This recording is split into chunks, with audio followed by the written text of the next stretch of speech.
Once again, The Maniacs. the music ones. We're Side After Dark. Your new favorite band. Not mine. I don't think we're that good, but maybe you like us. That's cool. Not this time. And we're here talking about music, and we're talking a lot of shit like we typically do. Uh-huh. And today we have a special topic. One of the greatest, most legendary, and most influential singers that's ever existed. Yeah. Somebody whose life was filled with a lot of talent Yep. and a lot of tragedy. Yes. Who are we talking about? Billie Holiday, the one and only. We're talking about Billie Holiday. But before that, I need to take a few minutes to tell the people at home that this city, the city of New York, is falling the fuck apart. I cannot believe this shit that just happened. First of all, I'm mad late to our own podcast right now. So let me explain this. Okay. I left work early today. Okay, do tell. For reasons that will be explained further on in the podcast. Uh-huh. It was for the podcast. Right. Okay. And I left early thinking, oh, man, I'm going to be here early. I'm going to get everything set up. By the time Sifa's here, we're good to go, blah, blah, blah. Well, that's not what happened. Uh-oh. So I'm on my train. I'm about to transfer. I'm on Union Square. Uh-huh. I'm about to get onto the infamous L train. I don't know if you guys know anything about that, but... Runs across Manhattan, goes into Brooklyn, all the way down into Canarsie. Indeed. And the platform is mad crowded. Okay. Like the entire platform was waiting on like one side, and I'm already like, okay, well, something's up here. Something was happening this morning, though. Well, I guess something was happening all goddamn day, because this is 6 p.m. we're talking about here. So, and then there's a guy from the MTA, the Metropolitan Transit Authority, walking around, no train service, train's not running, everybody, it's not running, and I'm just like, fuck. You know why? Why? Someone got hit by a train again. Wow. It's like fucking every day someone gets hit by a train. Wow. I gotta start placing bets on this shit. This is insane. Like, fucking A. Like, how many times is this gonna happen? Every day, apparently. Like, every day. This is crazy. It's crazy. And I'm just like, all right. So I'm like, all right, well, the train's not running. Let me see Uber. It would be like $60 to get from Union Square to where I live in Brooklyn, which is only like, I don't know, 3 actual miles. How annoying. Right? So I'm like, okay, so let me think. Okay, so I can go over to the M train, and I can take that to Brooklyn, and then I'll walk a little further, no big deal. Mm-hmm. So I go to the M train, and I'm not the only one that thought this, clearly. Because I get on the platform of the M train. There's so many fucking people on this platform. Wow. The only place to walk, it's like, there's like this much room at the very end of the platform. Mm-hmm. So I'm walking, and I'm like paranoid as fuck. Like, I'm about to get hit by the train. Right. Like, I'm about to get pushed onto the fucking train. Mm-hmm. So I walk right up to a pillar, and I just like hold on to it. Because I'm like, I'm not going to be, you're not seeing me on the news. Right. You know what I'm saying? So I'm waiting there for a while. The train pulls up. Motherfuckers are crowding the train before the doors even open. Of course. And I literally said, I was like, yo, let the people get off first. It's better for all of us. And they're just like, oh, okay, yeah. So the people get Genius. off. Yeah, like, oh, I never would have thought of that. It's weird. I never knew that was a thing. So all the people get off the train, and then I'm towards the front, and I'm getting pushed in this fucking train like I'm at a goddamn Travis Scott concert. Yes. That's how I really felt. Mm-hmm. I was like, yo, I don't have any control over this. Like, this is not good. Mm-hmm. And I finally get in, and I get a spot, and I hold the pole, and this girl goes out of her way to tell me to put my fucking mask up because it must have fallen a little bit during me getting pushed onto the train. And I get why she was doing it, but I'm just like, you see what just happened here? This is crazy. So every single stop, people are trying to get into the train, and we're all like, nope. Damn right. We're all like, nuh-uh. And this one lady's like, are you serious? I've been waiting for 30 minutes. And we're like, well, what do you look around? Like, what the fuck do you think is going to happen? She was like, you can't move in? He was like, move where? What are you talking about? So it takes like 30 minutes for me to get to Brooklyn. Mm-hmm. I get to the first stop, Marcy Ave, right? We're sitting on this fucking platform for like 15 minutes with the doors open, packed like sardines. And they say, oh, sorry, everyone, this train's out of service. Yes. I'm like, God fucking damn it. Are you kidding me? So we get the same thing again. Everyone gets on the platform. There's no room on the platform at this point. Now everyone's just pushing everybody. We're elevated. This is an elevated subway. So I'm like, this is just bad. This is just a bad situation all around. So I'm getting through all these people. And as I'm about to get to the exit, they say, okay, service is restored. We're moving again. Nice. And I literally said out loud, fuck that.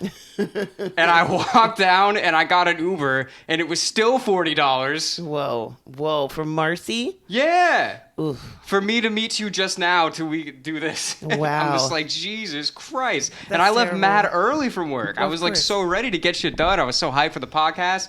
But it's all good because we're here to celebrate the legacy of Billie Holiday. Yes, who I'm sure would have had quite a few things to say about New York City as well.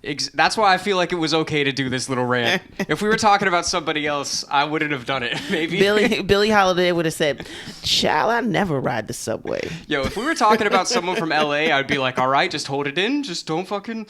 But she would have understood, I think. Yeah. So let's talk about Billie. All right, you want to start it off? Yeah, Billie was born in what most people think of Philadelphia, Pennsylvania, as Eleanor Fagan to two teenagers, pretty much, Clarence Holiday and Sadie Fagan. So she pretty much grew up with her parents. And, her mom worked different odd jobs. Her father wanted to be a musician. And one day he went out to buy some cigarettes. And Classic. and then stayed doing on the music. And Billie, well, she was a child of young parents. So I know quite a few of those children, just like from people that I know through the neighborhood. And it's like when you're like a child of a super young parent, you are somehow like just really super carefree. There's like no rules for you in a way. Like some kids come out different, but a lot of them come out like that, So, with Billie, like by the time she was 9, she was pretty much doing like jobs and stuff like that. And one day she was almost raped and she was sent to a reform school.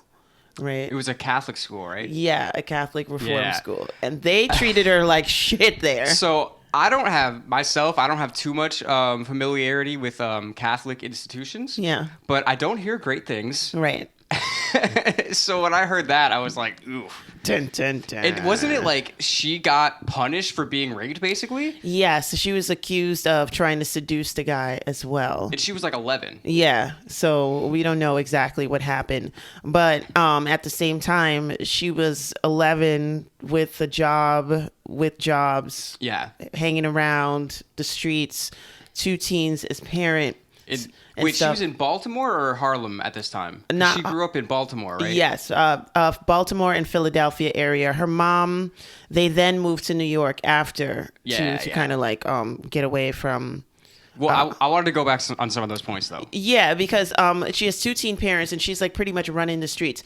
I don't want to say that a child being taken advantage of by an older person is a good thing, but a forced ripe child, like what I would call Billie Holiday, where it's like you grow up, you have teen parents, and you're already out in the streets. It's like, I wouldn't say that she didn't flirt with this guy and she didn't, you know what I'm saying, do like, but she's still a child. But I've seen like really young girls do sexual things. They don't know what they're doing, you know what I'm saying? But I've seen them do things at ages that they're not ready to comprehend what they're doing. Like they don't even really know what they're doing. Yeah, so maybe she did do something silly, you know what I'm saying, or something that she thought was what women do, but she's still an 11-year-old, and that doesn't mean that you're granted access just because she did flirt with you, you know what I'm saying? Yeah. So yeah, it's one of those things, because people were getting married and having babies at 12 in those times. Like, that's one of the things I wanted to say. Like, so the first point is like, yeah, like when your parents are that young, when they have you, like they're still kids. Like they're still trying to figure out how this whole life thing works at the same time. So it's like they're trying to raise you while they're still figuring out how to be an adult. Right. So it's like this. So it's like, I don't know. It's just like this crazy thing where, yeah, you really are like all growing up together. You know what I mean? And that's why like there's some situations where like somebody has someone young and they say it's like their sister. Yeah. Right. And it's like your grandma is like your mom. Right. You know what I mean? And you get into shit like that. But like, yeah, that's just, I mean, yeah, so she came in, first of all, great starting point. Right. Wonderful. Right? And then she gets sent to the reform school, where I heard a story that she used to give the Catholic nuns so much hell Yeah. that they what? That they made her stay in a room with a dead body. Yes. Right? Yes. Is that not normal for Catholic school? Sounds pretty quid pro quo for Catholicism. Catholicism? Did I tell you about the one time that I went to a Catholic mass? Yes, and I always laugh at it. I chuckle to myself sometimes because you really like the peace be with you part. There was a few things that stood out to me. So I went to a confirmation for one of my family friends. It was the only time I'd ever been in a Catholic. I think it's still the only time I've ever been in a Catholic church. Yeah. But anyway, so first of all, this is how paranoid and neurotic Jewish people are. The whole time I was in there, I was like, they're going to try to convert me. And I was like 11. I was like, they know I shouldn't be here. But I was like, oh, okay, I got in. I was like, okay, this is fine. It's, I've been to religious things before. I get it. I was like, there's a lot of standing and sitting. Yes. Not really a fan of that. Me neither. Like, oh, the standing and the sitting, I'm schwitzing over here. You know what I mean? And I remember, we're doing all that, and then I'm like, oh shit, it's snack time. Time for your wafer and wine. And I kind of was like looking at my dad, like, can I go? Can I? And he was like, like, don't. But then, and then they did the peace be with you part. I thought it was so fun. I was just shaking everybody's hand. I'm like, yeah, peace be with you, not you. But you seem like a good guy. But yeah, that's all the experience that I have with the Catholic Church. But I've heard other things. Yeah. Right? Yeah, some serious, of course, corporal punishment, I was always getting left with dead bodies at school, like always. I mean, it's just like, if you had to guess a number, I would say about 666 times. That's what I thought you were going to say. That is literally what I thought you were going to say. Unreal. Okay, so yeah, and then this is the other point. So yeah, you were starting to talk about this. Like back in the day, like you had to grow up faster because the life expectancy wasn't that long. Right. Like people only lived to like 50 something. Yeah. Like people grew up fast. Yes. Like people dropped out of school before even high school, and then they were just working. So they were basically adults at like 12, 13 years old. Absolutely. So Billie got sent to this school. And then her family moved to Harlem, right? Right. And this is like 20... In the 20s, right. Yeah. Yeah. Like 26, 27, because she was born in 15. Yeah. So yeah, around there. And this is the thing. I don't know if y'all knew this about Harlem in the 20s. It was kind of popping. Mm-hmm. And she got a little taste of that. I try to do it. Try to have the juke joint. Yeah. So there was a lot of things going on for her to kind of influence her. Yeah, because they got up there and the mother was, pretty much turning tricks, washing floors, doing anything to just survive. And Billie was too. And she got out of reform school and she was like, working in brothels, running errands in brothels and all that stuff like that. That just wasn't for her. And her father was a good jazz influence on her because he ran away to Fletcher Henderson's band, who was pretty poppin' then too. I think like Chick Webb played in that band as well or something like that. So we mentioned Chick Webb in the drumming. Boom, boom, boom. Check it out. Music Maniacs with Side After Dark. Yep. So she started so it was clear that she didn't want to do that, like just turn tricks for the rest of her life and just like do like street hustles, that she did want to make something of herself, so she started. Maybe she was just really committed to Catholicism and she wanted to be like Mary. That's true. You ever think about that? Jesus is the way, folks. That's all I'm saying. All right. You fill in the blinks. Sorry. Go on. No, but no, that's it. So she started like just going around looking to see who'd play her, listen to her. I forgot who exactly she sang for the first time. She went into a club and John Goodman came to see her. Yes. Okay. But I think... Well, that was who signed her, right? Yeah, because he was expecting to see someone else. Like, she was singing around. She wanted to be a dance. That's what it is. Here I am with the story. So story time. She figured that she could dance. So she goes into all the poppin' spots in Harlem and she's trying to audition to be a dancer. Yeah. And at this particular spot, the guy was like, no, like, he was like, what else can you do? Like, please. And she was like, well, I could sing. So she opened her mouth and she started singing. And right away, she was booked. So, just like that. Yep. I mean, with a voice like that, it's just incredible. She did say one time that she doesn't like to just straight sing. Yes. Louis Armstrong was like one of her favorites, so and when you hear both of them sing, she does emulate him in a lot of her style. Mm-hmm. But like Dan likes to say, we're getting ahead of ourselves. We're getting a little ahead of ourselves. But yeah, so something else that I heard, so that before even that, like she was at some other kind of like club where she would just go around like singing from table to table. Okay. And then like she tried to like sing the song differently for every tables. Oh. And that was part of what kind of made her able to like improvise and like bend the song in like the way that she became so famous and known for. But again, that's gonna come later. Mm-hmm. But yeah, so when she was 18, what was his name again? The guy, John Goodman. Yeah. John Goodman, the producer, right, went to this club to see somebody else. John Hammond. I'm sorry. Hammond. Correction. Sorry. Shout out to you, John Hammond. Yeah, John Goodman is in The Big Lebowski. No. Oh yeah. I literally was just going, I'm like, yeah, it totally was John Goodman. He was definitely there. But yeah, so then he was there for somebody else, but she was just like sick that night or something. Yeah, Monet or Monette, I'm not pronouncing it correctly, but she was a big catch too. So John Hammond was actually, going there to see her, but Billie had replaced her that night. So yeah, so she's singing, and he's just like, whoa, who's this? Right. This isn't who I came here for, but this is something. Yeah. And then basically signed her like immediately, right? Right away. Pretty much right away with Benny Goodman. I mean, why would you not sign her immediately? Yeah, I mean, just the way she sings. I mean, just those little inflections and stuff. I just love her style. But yeah, so she started popping pretty much right away. She started singing with Benny Goodman's band, who we also mentioned in our stuff. And then it was like his band. It was Count Basie. Mm-hmm. She got big with Count Basie and started traveling around with Count Basie. And Count Basie had her, but there was like a rival band, a singer that you may have heard of called Ella Fitzgerald. Who? Ella, I think it's Fitzgerald. I pretty much think that's her last name. Has she done anything good?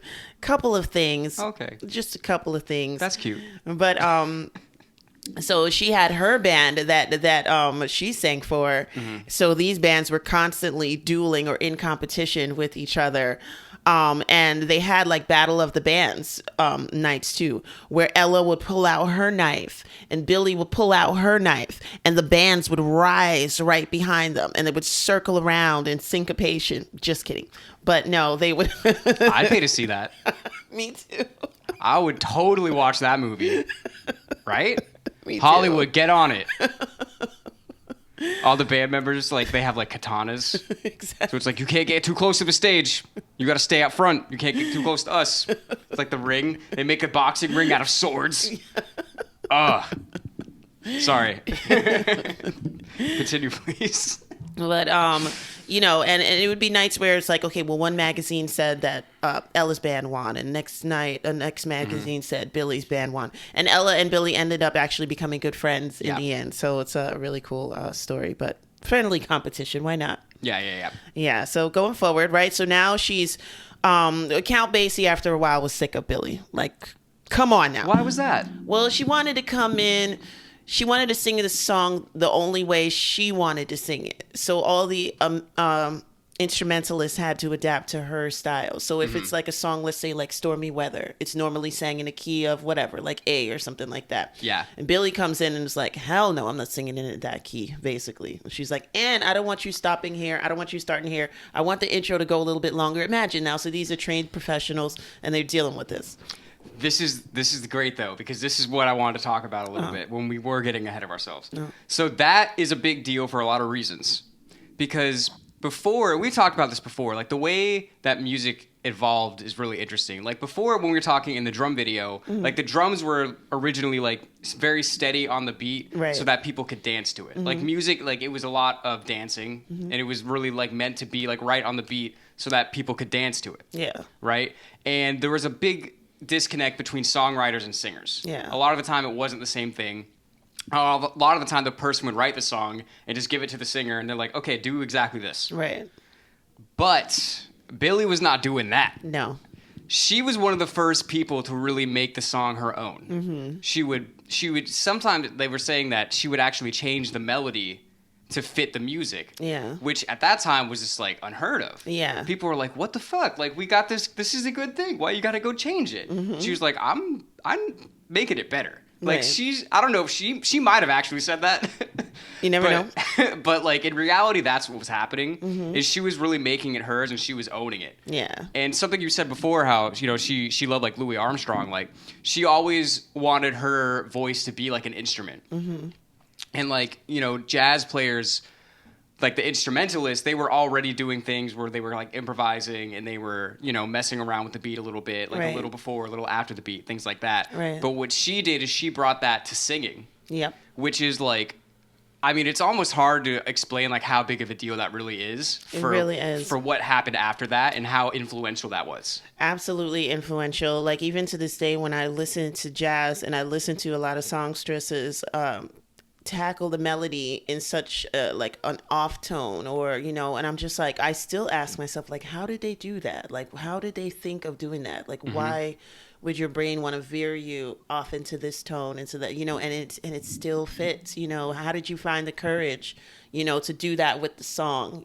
Because it is a big deal. It's really crazy. Yeah, she really just had the courage to be like, no, I'm gonna make this the way that I want to make it. Which that's the thing, like that's basically what all pop singers do now. Yeah. But she was really the first one to do that, and that's why the band members were like kind of not happy with that, because they were not expecting some singer to just come in and tell them what to do, and we got to change this and we got to change this. That's not really how it went down. Right. Count Basie was like, I hate courage. He hated it. Quote. That's a quote. That was a quote. Put it in writing. So, a lot of like the touring and stuff had gotten exhausting for her too down in the South, and I'm sure like that had a lot to do with it too, tensions or whatever. And she got fired. She got fired from Count Basie's band. And she was roaming the streets for a while, roaming the music streets, and she didn't have like a home, and then she got picked up by Artie Shaw. So that was a bit controversial, right? Right. Because she's like a female black lead and it's a big band. And we also mentioned Artie Shaw as well. And I don't even remember who we all talked about. I'm just going to go with 100%. We had a whole 20 minutes on him. Yeah, because some of the drummers that we mentioned, like Gene Krupa and stuff like that, were in those bands. And stuff. So it's like they definitely would come up because they're all, the innovators and stuff like that. So she's in Artie Shaw's band, and they're touring the South, and they're touring the North, and they're touring the East. And I don't think they're touring the West yet. But, Are they touring the West? Almost. They probably should have toured the West. She probably would have had better deals out there. But I don't think jazz was a big thing out in the West. It's pretty much. Yeah, it feels like it has like an East Coast or kind Midwest of kind of or thing, Midwest. right? Yeah, like it almost stops at Chicago in a way, like or East St. Louis. Yeah. Shout out to Miles Davis. Anyway.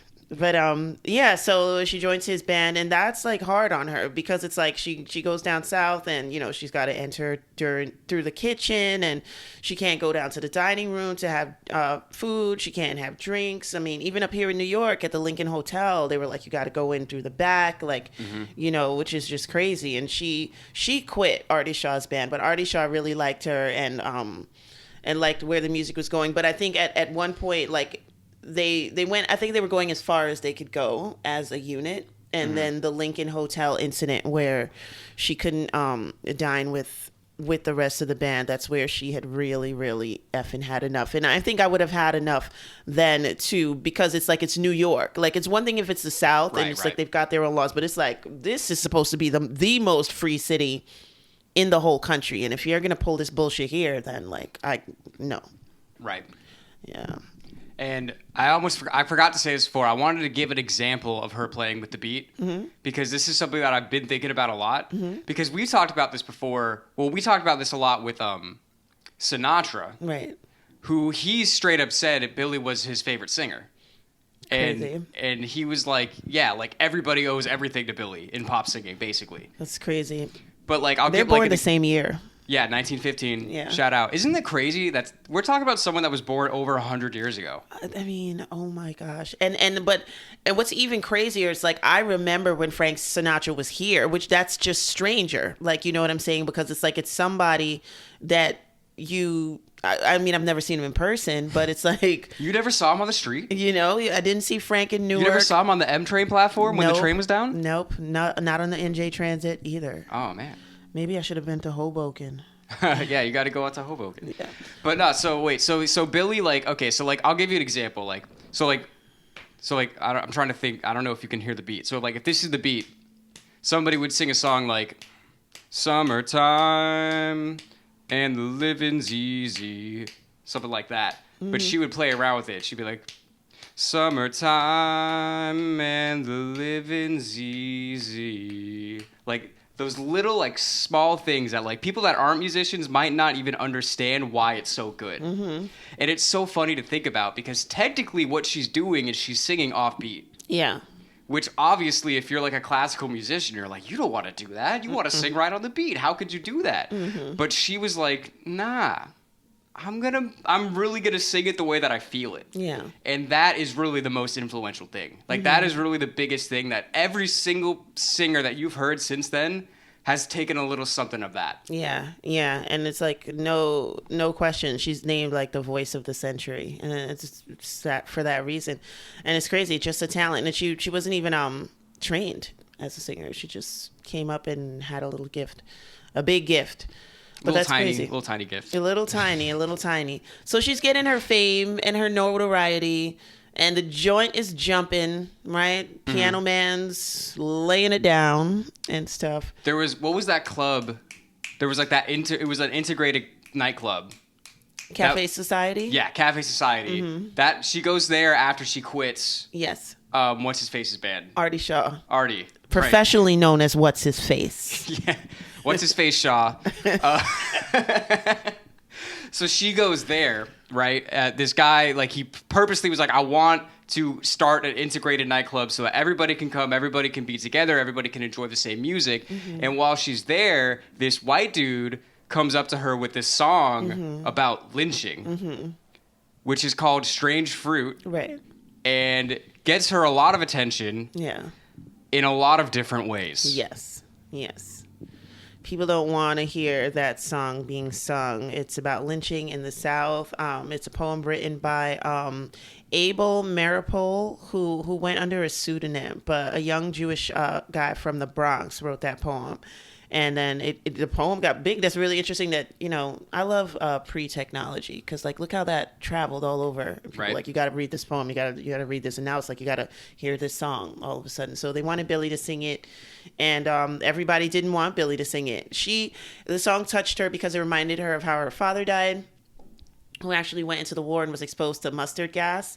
And is that what it was? Yeah. The mustard gas? Mm-hmm. Oh, shit. I knew why he died. I didn't know it was because of that. Yeah. And he was denied medical treatment and stuff for racial reasons and stuff. And it just reminded her of how he died, which is crazy. But a lot of people did not want her singing the song, including some government officials as well, you know, because that song was stirring up people in ways that didn't need to be happening. Yeah, that people weren't used to hearing shit like that at the time. Right.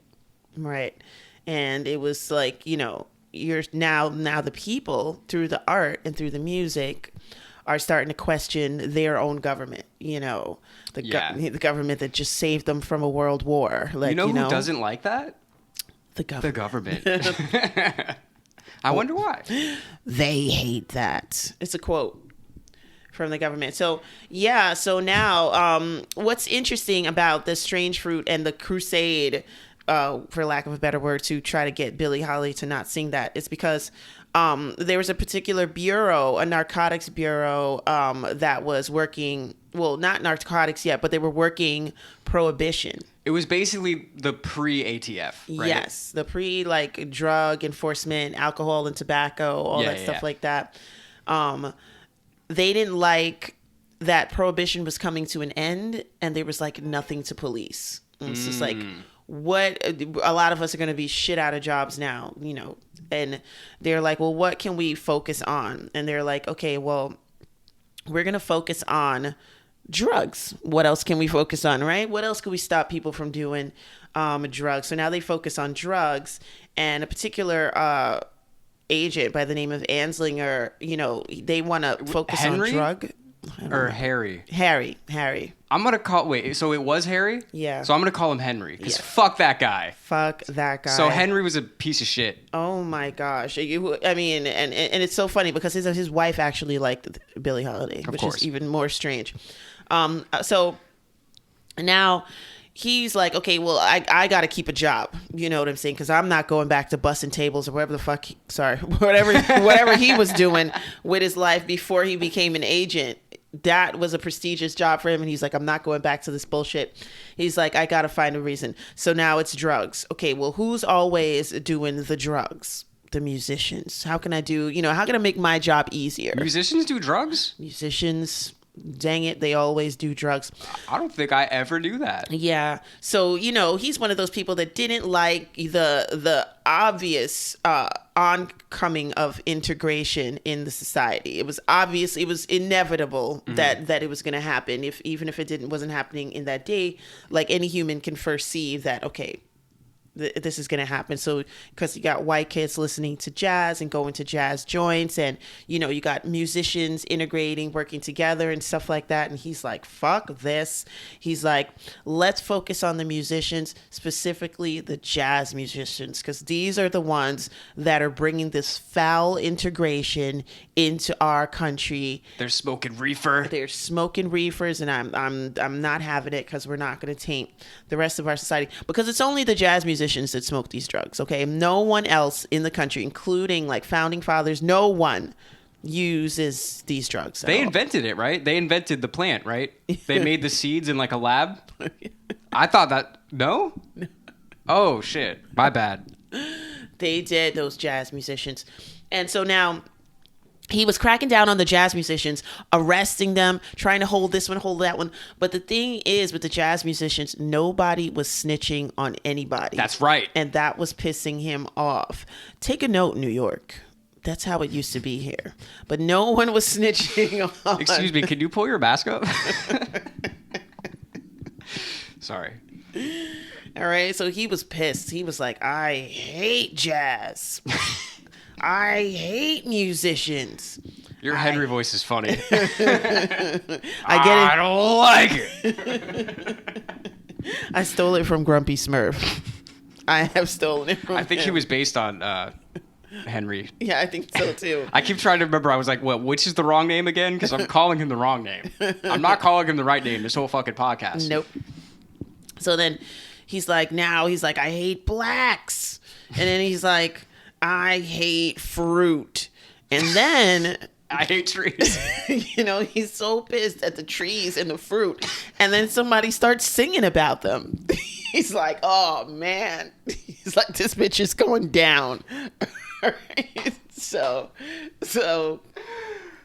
Henry shit. and his hate for fruit And nothing else. gathers up all the other agents, and they're like, we gotta end fruit. We gotta end it now. Like, we gotta crush it. It can't happen. It just can't.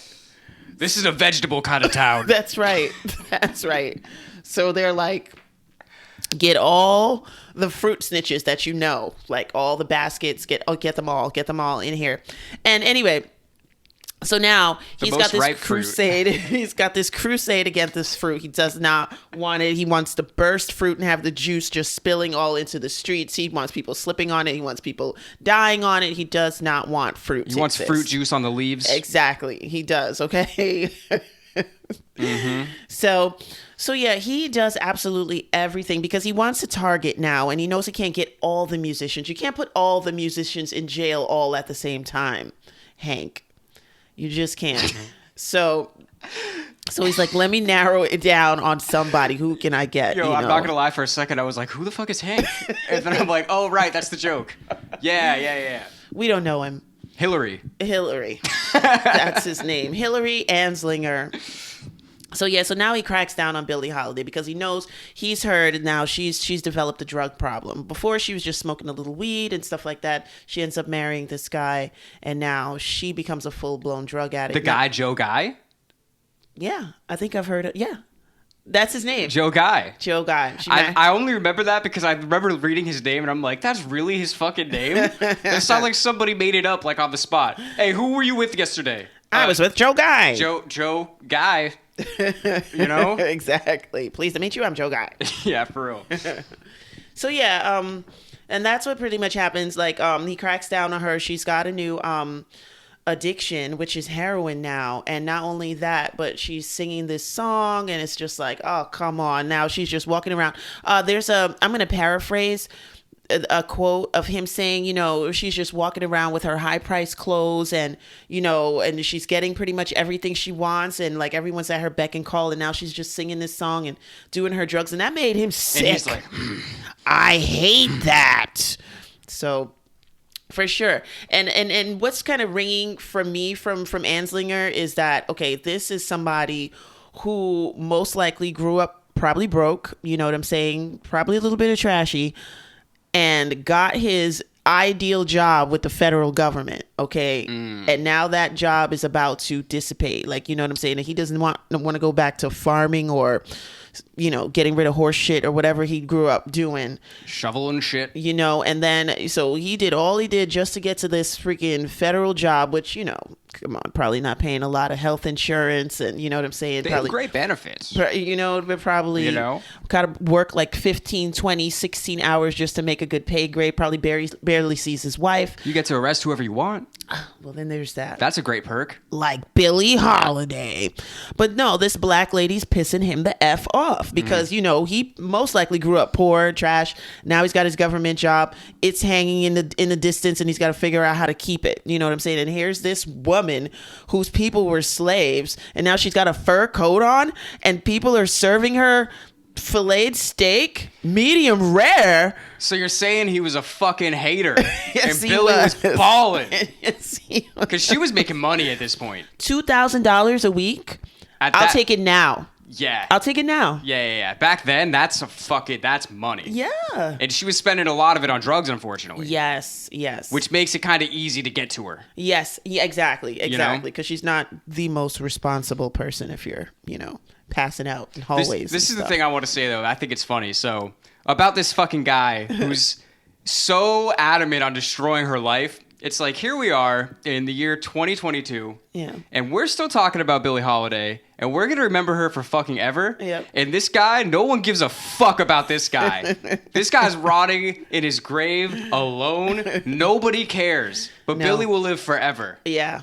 You know, That's so I for think sure. in the end that it kind of, you're still a fucking loser guy. Yeah, you still are. You know, and even after she passed away and he lived, I mean, he still had to still constantly hear stories about her, you know, because he lived to a good age, and you got to hear her being inducted into a Rock and Roll Hall of Fame. You got to hear her being the voice of the century. You got to see got her a on movie. magazines. And Yeah. yeah. Probably he's like, I hate this. And I can't even do anything now. That's right. Now he had to hate life. Poor Well, he Harry. probably already did. Yeah.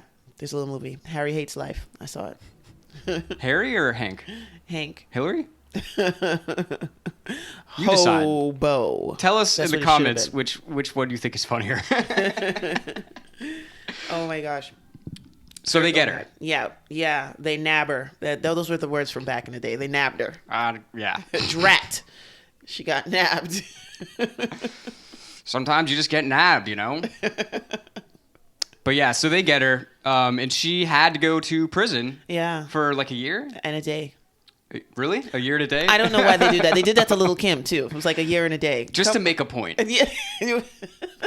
They drag her home. And that was in Virginia, I Yeah, think. Yeah. And she said that, or I heard somebody say that she didn't sing a note while she was in there. Right. She was like, fuck that. Yeah. I ain't singing in here. No. Because no one was going to tell her what to do at any point, really. Yeah, that's true. And because now we'll never know why the cage bird sings, because it doesn't.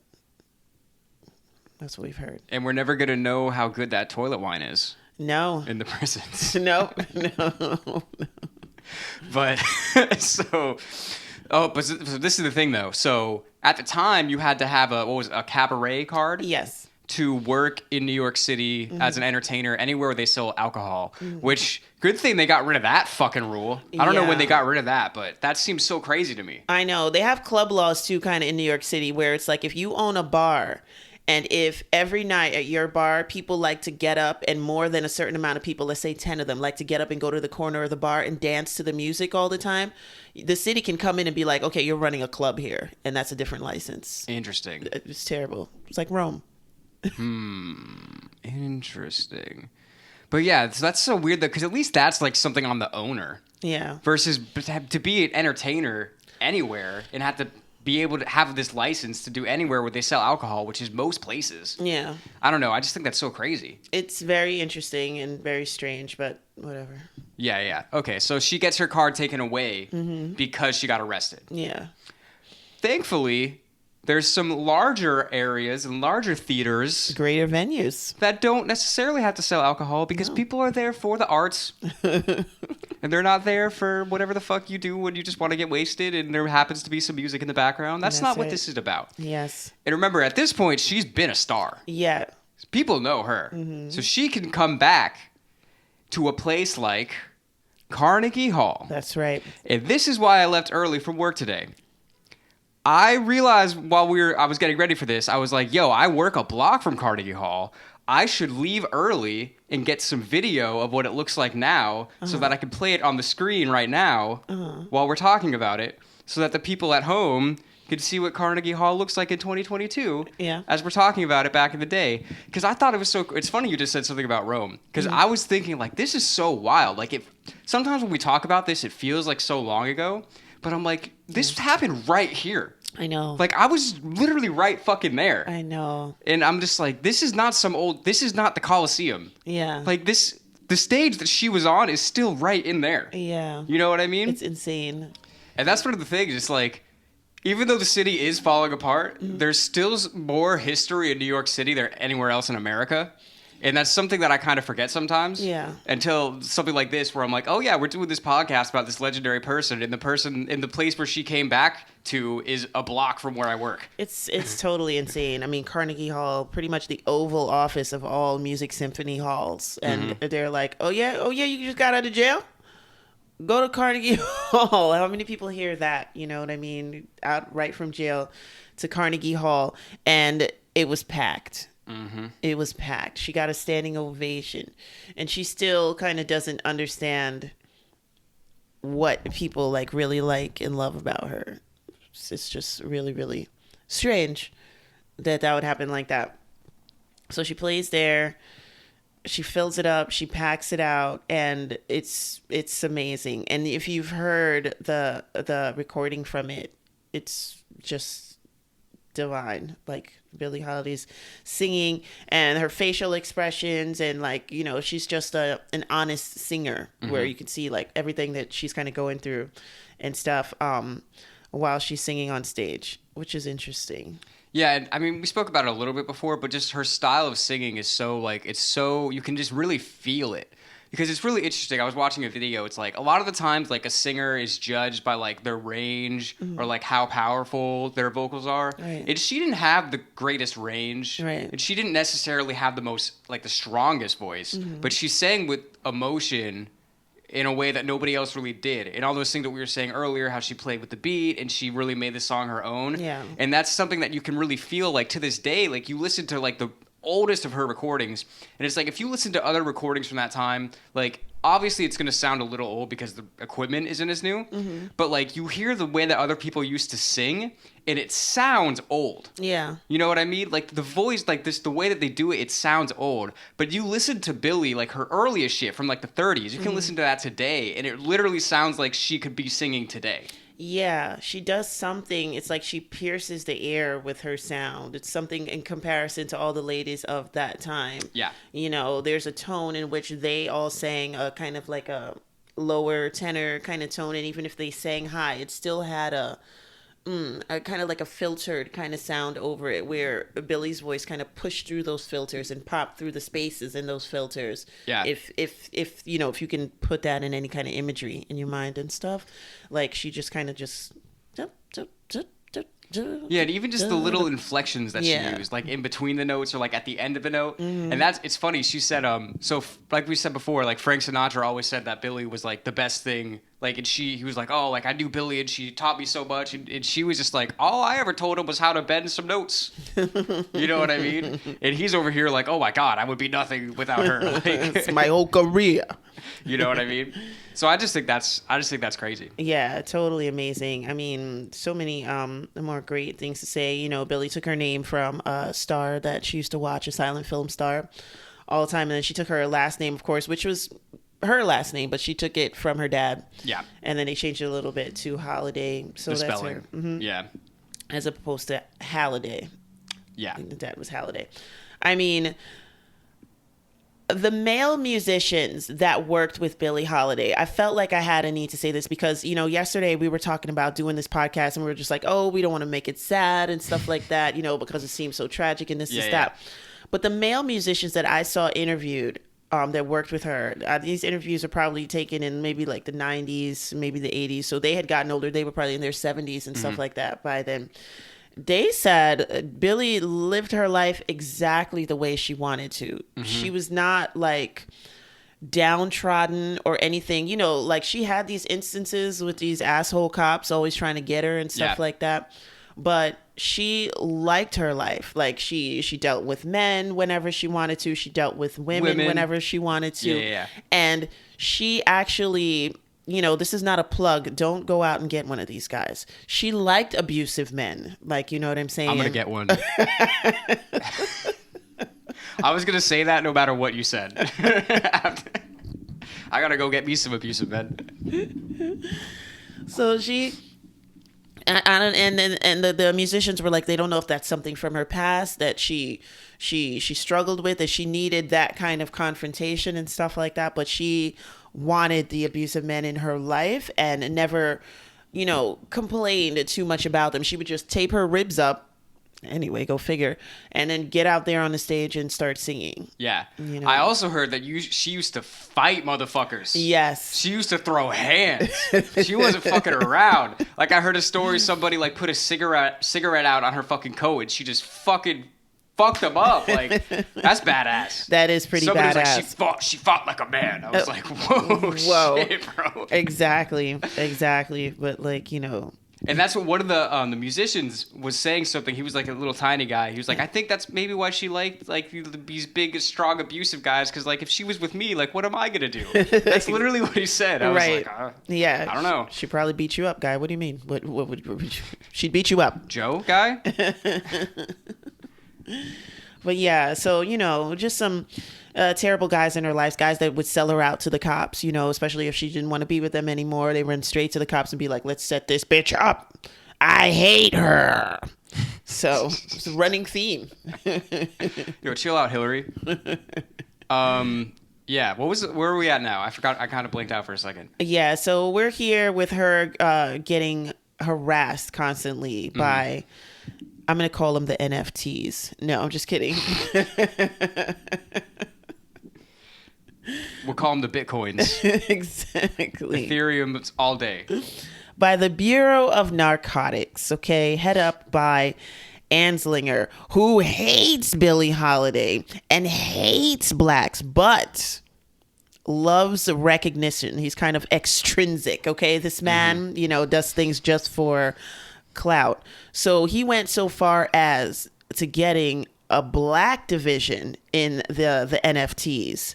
And he went, just kidding, in the Bureau of Narcotics. And they're all in the basement, you know, where the blacks are. And he goes down there and he's like, hey, I hate you. But you know what I hate worse? Billie fucking Holiday. So he's like, you're gonna go get out there and you're gonna hate her too, and we're gonna set her up. So that's what he does. I just can't take anything serious in that voice. It is such a serious thing that we're talking about. Oh man, that's funny. Yeah, so they set her up. Yes. Again. Yeah. More or less. More or less. And Billie knew that the guy was a cop, but she didn't care because I mean he's probably hot. I feel you, Billie. And he probably had drugs. Yeah, right? The kinds that the cops get, the pure ones.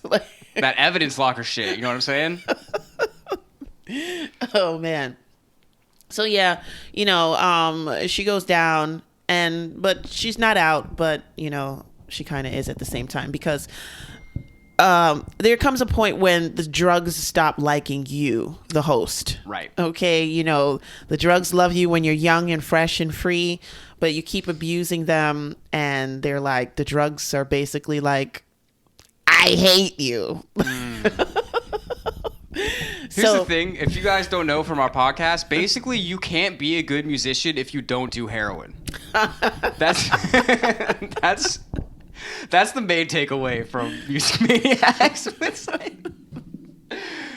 Sorry, Okay. but yeah, this shit comes up a lot with the heroin. It's always heroin, I feel like. Well, don't cocaine even sometimes, but understand heroin more than anything. Yeah, right? yeah. Miles, Jimmy Page. Yeah, you know what right. I mean? Yeah, it's not cocaine. Like, yeah, I mean, because Cocaine's a different kind of scene. it is. It's more like a David Lee Roth kind of scene. Like, you know what I mean? And nothing against David. It's still a party great. thing. But genius is not a word when you talk about David Lee Roth. What are you talking about? Unless you want to talk about the genius of frontmanship.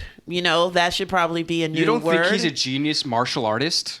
Definitely not. If How could you? If fame whore were a word, it's the genius of fame whoredom, because I love DLR. I can't wait to put a goofy ass picture of him on the screen right now. I want the jump split. Yeah. With the red and white pants. We'll make it happen. Y'all gotta watch on YouTube for all the little bonus shit we throw on the screen. Yeah. If you're listening. But thanks for listening anyway if you are. Yeah. Oh yeah, also check us out on Patreon if you want to keep doing this and get your name read out and get bonus content for every episode and all that other stuff. Music Maniacs, patreon.com. Yeah. Sorry. Hashtag strange for change. Yeah. Yeah, you said it. You took the words right out of my mouth. Yeah, so, her body's starting to take its toll.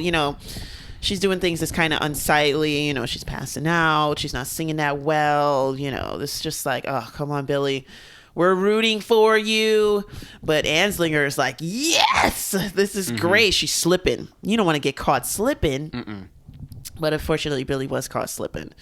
She had to go to another rehab place, and she would get the nurse to kind of bring her a little bit of alcohol and stuff like that. But then they set her up, putting heroin in her room in a basket that was far away from her that she couldn't even touch. But who were you gonna argue? Even some of her friends were selling her out at this point, so it was so hard to deal with. And they took a picture. They even went as far as to handcuff her to her bed. She couldn't even get up, and she was sick. She wasn't even going anywhere. Right. Well, she was in the hospital for cirrhosis, right? Yes, of the liver. Yeah. She also liked a good, nice, strong drink. Yes. I heard this one story. This friend of hers, they were in like Paris together, and she was like a younger girl, and she like looked up to Billie. Yeah. And Billie was drinking some, I don't know what the drink was, but she was just knocking him back. Uh-huh. And this other girl was like, oh, let me have one of those. Like, Billie seems to be doing fine with them. And she had one, and she fell on her fucking face. And she was like, whoa, Billie's really drinking. Oh, my gosh. Like, this is no joke. Yeah. Yeah. So the cirrhosis is what landed her in the hospital, but right. The other drugs definitely aren't good for your health. No, definitely not. Definitely not. The cirrhosis, because, the liver will take its toll. Yeah, there are people that are doing H that are still alive to this day. But the alcohol will probably take you out faster than the H, I think, if you abuse it. It depends. Who knows? It can be more acute. Yeah. So she's in the hospital, and she's pretty much sick, and she's young, but she's dying.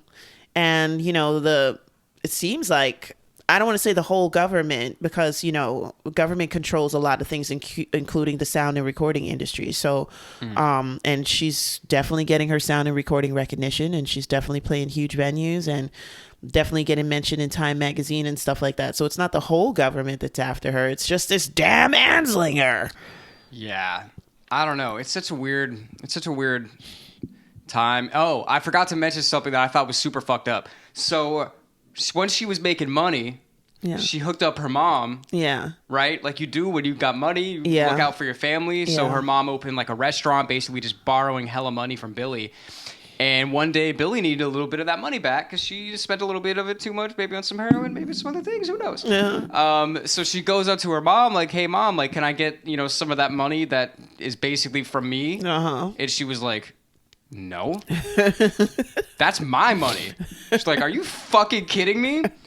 So which is really fucked up. I mean, basically, so many people in her life just used her. Yeah. Even her own mother. Yeah. Very, very shameful. I guess the mother felt, you owe me that money because I pushed you out. Moms, don't do this. Don't do it unless they deserve it. Right. But yeah, that's really shameful. But in that argument, she did come out with one of her greatest songs ever, which is God Bless the Child That's Got His Own. Because she yelled at her mom as she's walking out. And biggest song to this date. It's crazy to believe that she didn't have a lot of number ones. She only had one number one song, Billie Holiday. And I think it's called like Careless or Careless or something. Carelessness. Oh. It's not even a song that like we know. It's really interesting. Yeah. But I mean, she was always on the charts. Right. Yeah. It's crazy that a Billboard existed back then, and like Metronome magazine and Downbeat magazine. And it's just like, what? It's like, how dare you guys exist back then? You only exist for us, okay? How dare you? Our generation. I hate them.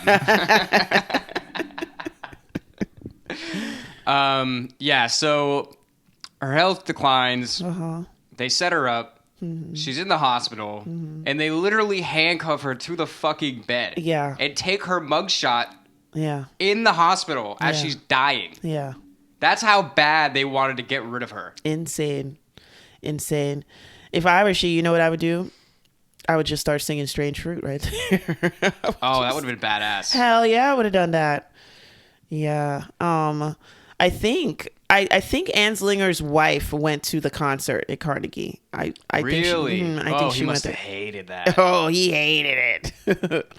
I heard another story that Sinatra went and saw her in the hospital, and he was a very much an anti-drug guy, but he was like, I don't know, so sad to see her in that state that she asked him for drugs, and he tried his hardest to do it. Aww. He was like going around the town like trying to, because he's like he may have known some people in the mob. He may have. He may have had some connections, and he was like trying to get the shit, and he couldn't get it for her in time, and she fucking died. Oh man. And then I heard that he just like locked himself in his apartment for like days and just cried.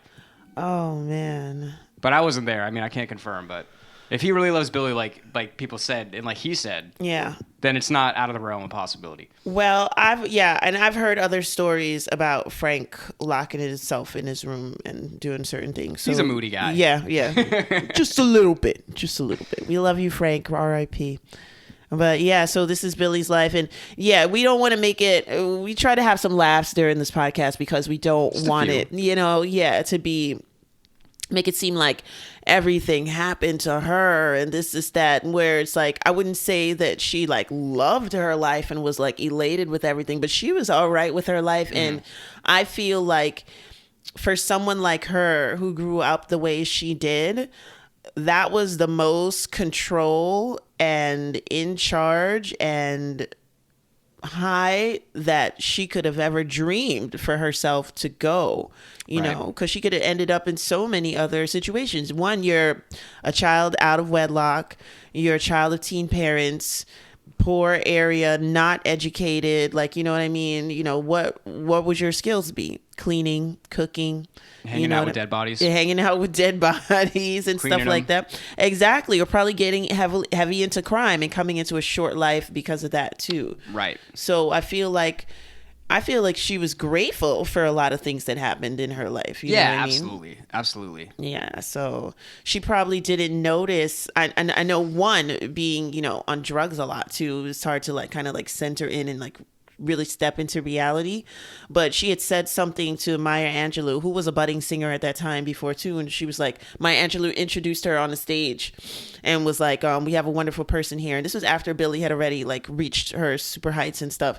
And she was like, Billie Holiday is here in in this club with us, and people got up and they started clapping, and Maya Angelou said Billie Holiday didn't even acknowledge them, anything, didn't acknowledge the clapping, acted like she didn't hear it or anything like that. So they probably figured, everybody just like let it slide, but they always probably figured like, oh, she's probably high or something like that.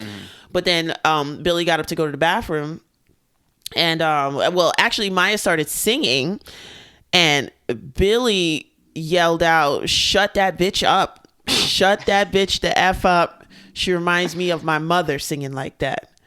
And Billie got up and went to the bathroom. Oof. I know. Damn. And then Maya Angelou went back there, and Billie said to Maya, "Did you hear them all clapping like that and stuff?" And Maya was like, "Yeah." So she was like, "You heard them clapping?" She was like, "They don't care. They don't care. They just came to see the black lady. They just want to look at the black lady on drugs." So I don't think she really had an idea of what she did for music and for like music culture and for different genres of music coming down the line. I don't think she came to grips with that at all. And that's a shame, because I think if she lived longer, then she would have understood it more as time goes on. Because then she would have got to a point where she would be like an old lady and young people would be coming up to her like, "Oh my God, it's Billie Holiday." Absolutely. And it's like, what? Yeah. I feel that way too. I feel like if she had made it to the 60s, the 1960s, she could have definitely entered a reflective time in her life where she could have been like, "Oh yeah." Because when I was a child, I was surprised she was alive in the 50s. Yeah. I only thought of her as like a 1930s And person. she was right on the cusp. She died in 59. Yeah. It's probably it's meant to be, but I definitely could have seen that her in like 1965, with the big glasses. Yeah. When you finally make it. Yeah. And they give you the big glasses to let you know that you're a G. Mm-hmm. And then she's like probably got a cigarette, and there's a little recording there, and she's just going back about her life. They say that her autobiography, she got with the guy to write her autobiography. It was more money driven because she was kind of broke at the time. I heard that. And her friends say it's like too sensationalized because a lot of them were there with her in those situations. You gotta sell some books. You know what I mean? But yeah. So yeah. I came out of it after like researching and listening to the musicians talk about her and listening to her friends talk about her. I don't feel. I empathize with everything that she went through, but I don't pity her anymore. No. I used to like pity her and be like, "Gosh, this is terrible." And like, nah, this lady, she came, a nice New York quote from the Ghostbusters. She came, she saw, and she kicked its ass. That's what she did. That's true. Yeah. So that's cool. I mean, the thing is, like, anybody that we're going to talk about on this podcast has made it to basically a legendary level. Yeah. Where it's like, you've done more than most people will ever do. Yeah. You know what I mean? Yeah. Like, and that's what I was saying before. It's like, we're still here talking about Billie, somebody that was born over 100 years ago. Uh-huh. And we don't give a fuck about the people that were trying to take her down. Right. You know what I mean? Right. Like, that's not what you remember. You remember the positive things. You remember the art. You remember the influence. Yeah. You don't remember this negativity that was trying to fucking tear her down. Exactly. You just remember what she was able to do. Yeah. You know what I mean? That's the thing that lives on. Yeah. You know? Yeah. And that's what's great. So I think that's a beautiful thing. Uh-huh. And that's kind of why we wanted to do this, right? Kind of like honor her legacy. You know, her memory, absolutely. Keep it going on. And, hopefully maybe some young people are listening to this and maybe they don't know Billie Holiday and it inspires them to listen to it. Right. Quick story. I actually just remember this. The first time I ever heard Strange Fruit is because Kanye sampled it. Okay. In a song Blood on the Leaves. Uh-huh. And when I was a kid, well, it was the Nina Simone version. Mm-hmm. But when I was a kid, I used to listen to rap music, and I would always be like, there was this website called whosampled.com, uh-huh. and I used to always look up like who the samples were. Yeah. And that's how I found so much of the older music that I know now. Yeah. So I think it's really cool how things are like circular. Yeah. Like that. Yeah. And because of that, she's going to live so much longer. Yeah. That's true. Not you, Anslinger. Who? I was going to say, we'll see you in hell, but I ain't going there. You're in hell. I'm pretty sure he's in that room in the Catholic school. With the dead girl. Billie put him there. She's your judge. Now when somebody acts up, they got to deal with 2 dead bodies. But yeah, I guess I don't know. Is there anything Catholic else? Girl die? Oh, the nuns fucking killed her ass. Joey Diaz could tell you a story about that. You know what I mean? But yeah, anyway. They were unpure and they walked into the church. But yeah, I guess. On that note. Thanks. Thanks so much for being here, everybody. Thanks for listening to us ramble about New York City and about Billie Holiday. And that fuck who shall not be named. Nah. Because we hate him.